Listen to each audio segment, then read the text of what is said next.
Want to remove break reminder in Threads app but don't know how?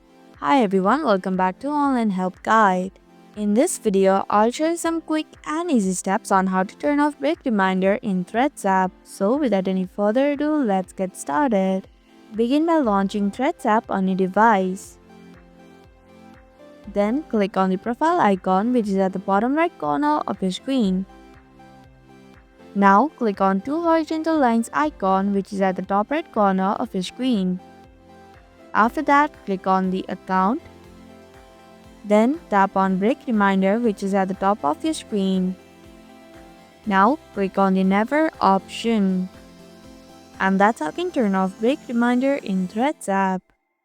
Thank you for watching Online Help Guide. Hope this video was helpful. If it was, then hit the like button and comment down if you have any questions or feedback. Also, if you're new to our channel, subscribe and hit the bell icon so that you don't miss upcoming videos.